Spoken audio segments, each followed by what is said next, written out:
Amis domaniaques, bonjour et bienvenue dans cette nouvelle vidéo. Aujourd'hui, les règles de Merchants of Dunhuang, un jeu de Gabriele Bubola, illustré par Martin Mottet, édité par Mandu Games pour 2 à 4 joueurs de 8 ans et plus, et des parties de 30 minutes environ. Alors Dunhuang est un point de transit majeur sur la grande route de la soie. Ces caravanes chargées d'épices, de soie, de bijoux et d'or traversent la ville, une ville qui ne dort jamais.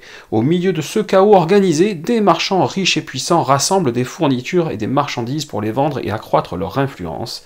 Eh bien, vous êtes l'un d'entre eux. Et avec l'aide des habitants de Dunhuang, vous essaierez de devenir le marchand le plus prestigieux de la ville. Pour ce qui est du matériel de ce Merchants of Dunhuang, vous allez retrouver 8 tuiles personnages qui, sachez-le, sont recto verso avec des personnages différents de chaque côté.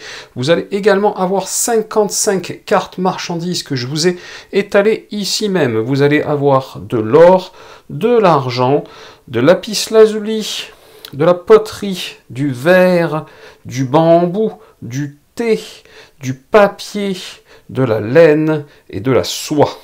Vous allez également retrouver pour l'ensemble de ces marchandises, eh bien, ici même, des jetons majorité numérotés. Vous aurez également des pièces, des jetons prestige, et même s'il n'a qu'une seule bosse, il s'agit bien d'un meeple chameau.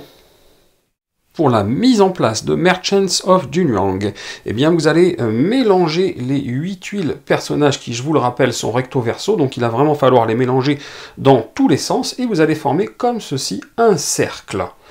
Vous allez également préparer les cartes marchandises et vous allez garder certaines cartes selon le nombre de joueurs. Si vous jouez à 4, vous jouez avec toutes les cartes, donc aucun souci, vous ne préoccupez de rien. Si vous jouez à 3 joueurs, vous allez retirer les cartes 10, donc c'est-à-dire l'ensemble des cartes soie, et la carte 1, c'est-à-dire la carte or. Et si vous jouez à 3 joueurs, en plus de retirer la 1 et les 10, vous allez également retirer l'ensemble des cartes 9, c'est-à-dire l'ensemble des cartes laine. Donc là, vous l'avez compris, je suis en train de vous montrer une partie à 4 joueurs puisque je n'ai rien retiré. Vous mélangez les marchandises, vous les placez au milieu du cercle de personnages, et puis vous alimentez le marché en piochant une carte que vous mettez devant chaque personnage, comme j'ai fait ici. Ensuite, vous allez donner 3 cartes à chaque joueur, en les piochant toujours ici. Chaque joueur va regarder ces 3 cartes, va choisir laquelle il veut conserver, et en défausser en dehors du jeu de manière définitive, 2 de manière secrète. Enfin, vous allez donner des pièces selon le nombre de joueurs à chaque joueur. Donc chaque joueur aura dans une partie à 4, comme je suis en train de vous montrer, 7 pièces, mais dans une partie à 3, il n'en aura que 6 pour démarrer, et dans une partie à 2, que 5 pour démarrer. Je vais donc garder 7 pièces pour mon exemple de partie à 4 joueurs. Vous allez mettre à disposition de l'ensemble des joueurs le reste des pièces, des jetons prestige et des jetons majorité, en pensant, si vous jouez à moins de 4, à enlever les jetons majorité qui correspondent aux cartes retirées, donc 10 et 1, voire 9, si jamais vous jouez qu'à 2 joueurs, donc il y aura entre 10 et 7 jetons majorité de disponibles selon le nombre de joueurs. Vous choisissez un premier joueur au hasard et vous lui donnez ce marqueur premier joueur, et enfin le dernier joueur, donc celui qui est à droite du premier joueur, eh bien, va recevoir ce chameau qu'il va placer sur le personnage de son choix, ici par exemple. Concernant le tour de jeu et le but du jeu, eh bien, il va falloir être le premier à collecter 4 de ces fameux jetons majorité dans sa boutique. Vous allez avoir des cartes qui seront posées devant vous face visible, ça sera votre boutique, et vous aurez des cartes face cachée dans votre main, on va dire que ce sera votre stock. Le premier qui aura 4 jetons majorité ici dans sa boutique, ainsi que dans son stock, donc dans sa main, 4 marchandises de types différents, eh bien mettra fin immédiatement à la partie et l'emportera.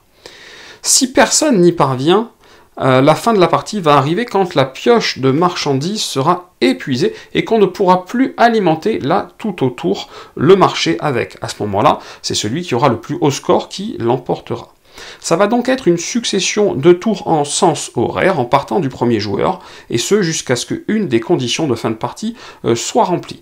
Donc à son tour, un joueur va En 1, déplacer le chameau. En 2, prendre une marchandise du marché. En 3, utiliser un bonus personnage. En 4, vérifier si des conditions de victoire sont remplies.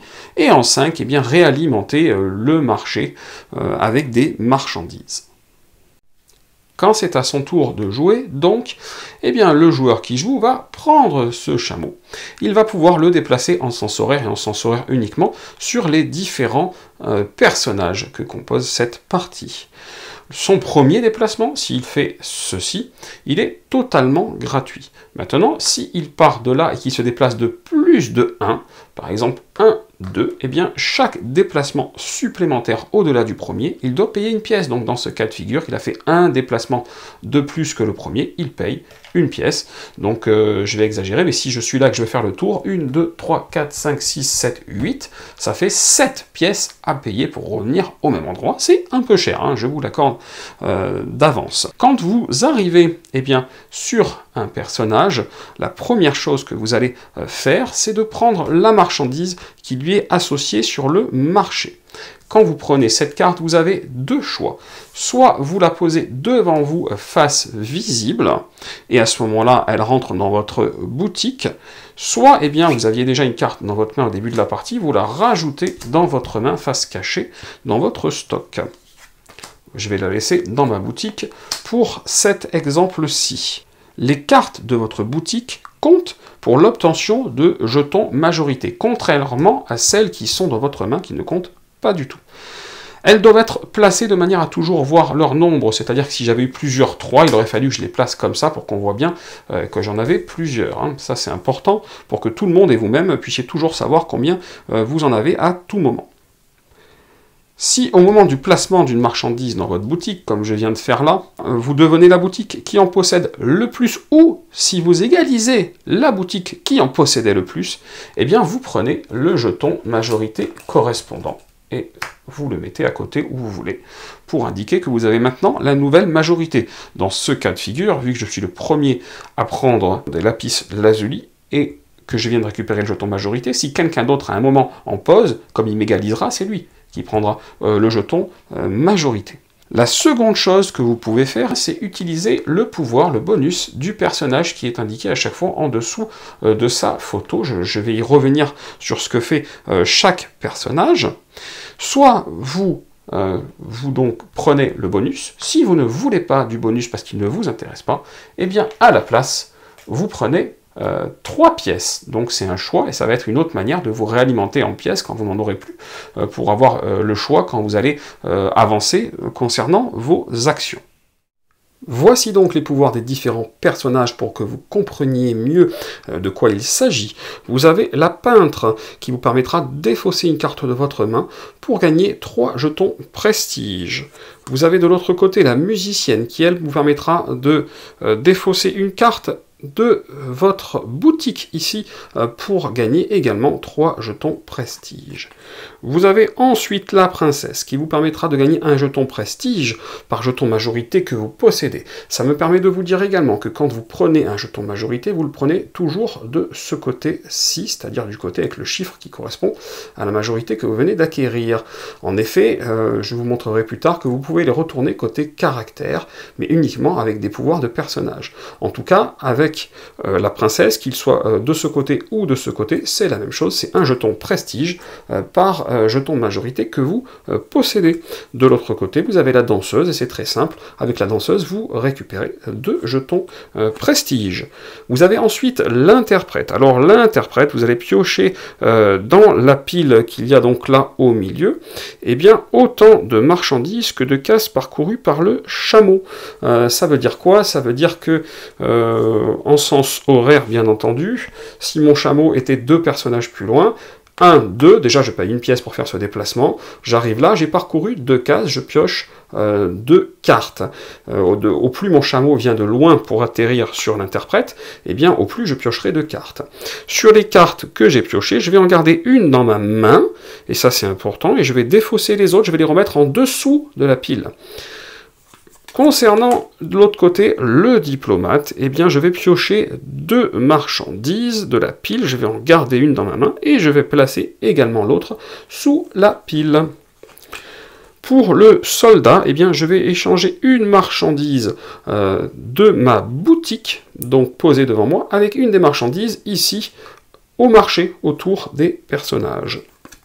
Concernant le général, je vais échanger une marchandise de ma main, cette fois-ci, avec toujours une marchandise du marché.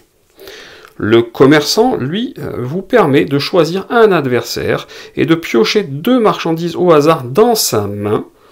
Et puis ensuite, vous devez lui rendre 2 marchandises de votre main. Ça peut être tout ou partie des marchandises que vous venez de lui prendre. C'est vous qui choisissez. Le marchand, lui, eh bien, vous choisissez un adversaire et c'est l'adversaire qui choisit les 2 marchandises de sa main qu'il vous donne et vous-même, vous lui en rendez 2. Encore une fois, vous avez le choix dans les marchandises que vous lui rendez, vous pouvez lui rendre celle qu'il vous a donnée et ensuite vous gagnez un jeton prestige. La servante, elle, vous permet d'échanger une marchandise de votre boutique avec une différente de votre main. Le domestique vous permet de prendre une marchandise de votre boutique et de la rajouter à votre main, ou une marchandise de votre main et de la rajouter à votre boutique. Vous avez le berger. Le berger, lui, va vous permettre de prendre, en plus de la carte marchandise qui est au marché en face de lui, eh bien, la carte marchandise en face du personnage qui le précède ou qui vient après lui. Le fermier, avec le fermier, vous allez pouvoir prendre la carte marchandise du personnage suivant du marché. Donc vous le voyez, j'arrive, je prends la suivante aussi. Donc c'est toujours en plus, hein, c'est un pouvoir, c'est toujours en plus de la carte marchandise que vous avez prise au-dessus du fermier. Et ce, en sens horaire. Mais si le chameau s'est déplacé de 2 cases ou plus, eh bien vous aurez le choix entre 2 ou plus cartes autour du marché que vous pourrez prendre. C'est-à-dire que si j'ai ici mon fermier, je vais récupérer cette carte. Si mon chameau est avancé de 3, j'aurai le choix entre ensuite celle-ci, celle-ci ou celle-ci, puisque mon chameau aura fait un déplacement de 3 pour arriver là. Donc autant le chameau se déplace, autant j'ai le droit de choisir les cartes. Si mon chameau a fait un déplacement que de 1, je prendrai celle qui était au-dessus et uniquement la suivante sans avoir le choix.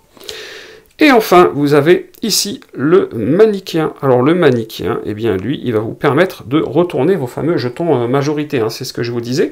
Donc vous prendrez un jeton majorité que vous possédez et vous le retournerez côté caractère. Et ça aura l'avantage que quand un joueur devrait vous prendre votre jeton majorité, eh bien vous allez, à la place de lui donner, le retourner de ce côté. Donc ça va vous protéger une fois.